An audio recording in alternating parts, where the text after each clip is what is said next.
അതെ, നിങ്ങളിങ്ങനെ കൂട്ടിലിട്ട് വരികിനെ പോലെ നടക്കാതെ എന്തെങ്കിലും ഒന്ന് ചെയ്യ്. അവനെക്കുറിച്ച് ഇതുവരെ യാതൊരു അറിവും ഇല്ലല്ലോ. എന്റെ കുഞ്ഞിന് എന്താ സംഭവിച്ചത്? നീ ഒന്ന് അടങ്ങു വനജേ, ഞാനും അതേപ്പറ്റി തന്നെ ആലോചിക്കുന്നത്. വേണ്ടാത്ത തോന്നിയാസത്തിനൊക്കെ പോയതല്ലേ നിന്റെ മോൻ? അതിന്റെ ഫലമാണ് നമ്മൾ ഈ കിടന്ന് അനുഭവിക്കുന്നത്. എന്റെ പേടി ആ കോര എന്തെങ്കിലും അവിവേകം കാണിക്കുമെന്നാ. അയാൾ എന്തിനാ നമ്മുടെ മോനെ ദ്രോഹിക്കാൻ ശ്രമിക്കുന്നത്?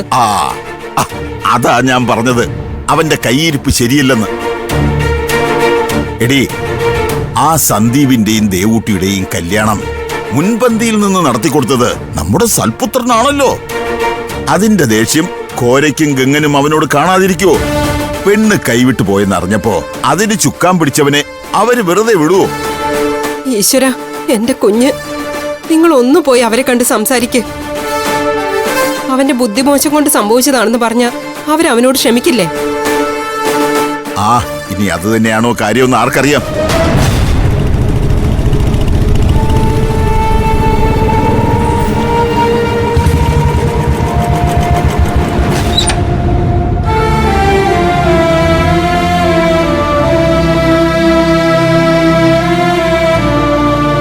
എന്റെ ദേവി, അവനിങ്ങ എത്തിയല്ലോ.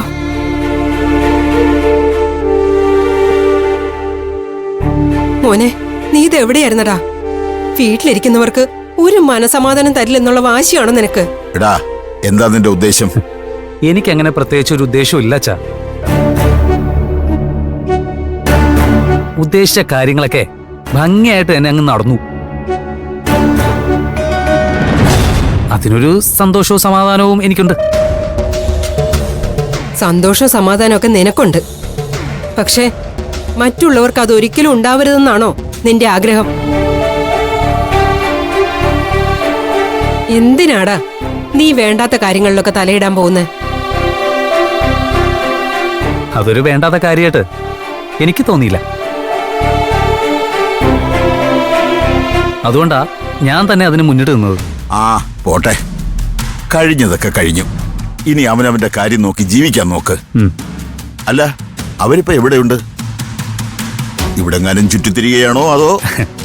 ഇനിയിപ്പോ അവർക്ക് ഇവിടെ ചുറ്റിത്തിരിയേണ്ട കാര്യമില്ലല്ലോ. ദേവു ചേച്ചിയും സന്ദീപേട്ടനും തിരുവനന്തപുരത്തുള്ള അവരുടെ വീട്ടില് സന്തോഷത്തോടെ കഴിയുന്നുണ്ട്. ഞാൻ പറഞ്ഞില്ലേ അമ്മേ, മൂകാംബിക അമ്മ ദേവു ചേച്ചി അങ്ങനെ വെറുതെ കൈയൊഴിയൊന്നുമില്ല. അർഹതപ്പെട്ടത് തന്നെ ദേവു ചേച്ചിക്ക് നൽകി അനുഗ്രഹിച്ചു. അതിനൊരു നിമിത്തമാവാൻ എനിക്കും കഴിഞ്ഞു. അത്രേ ഉള്ളൂ. പാമ്മേ.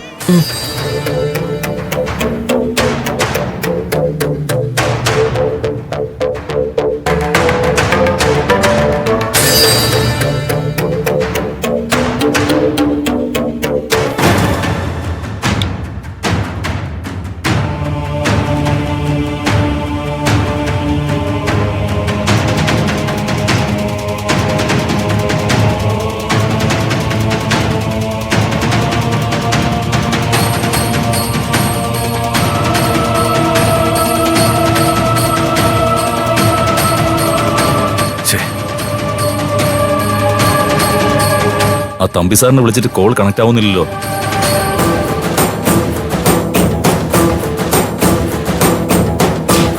തമ്പി സാറിനെ കിട്ടുന്നില്ല. കിട്ടില്ല. എല്ലാം ആ ദൈവിക ശക്തികളുടെ വിജയമാണ്. വിജയത്തിന്റെ തൊട്ടരികിൽ വെച്ച് ഈ ഉഗ്രസേന അഘോരയെ പരാജയപ്പെടുത്തുക എന്നുള്ളത് അവരുടെ വിനോദം. പക്ഷേ ഘോര അങ്ങനെ തളരില്ല. തളർത്താനാവില്ല ഈ ഉഗ്രസേന അഘോരെ. ആ മിണ്ടാപ്പെണ്ണും അവളുടെ കാമുകനും എവിടെയുണ്ടെന്ന് ആരെയും വിളിച്ചന്വേഷിക്കേണ്ട കാര്യമില്ലായിരുന്നു. പക്ഷേ ഇപ്പോൾ അകക്കണ്ണിൽ പോലും ഒന്നും തെളിയാത്ത ഇരുട്ട്. അതുകൊണ്ടാ അയാളെ വിളിച്ചു നോക്കാൻ ഞാൻ പറഞ്ഞത്. അല്ലെങ്കിൽ തന്നെ അവരെ ഇനി കണ്ടുപിടിച്ചിട്ട് എന്ത് കാര്യം കോരാ? ഞാൻ മോഹിച്ച പെണ്ണിനെ അവൻ സ്വന്തമാക്കി കഴിഞ്ഞില്ലേ? ഇല്ല,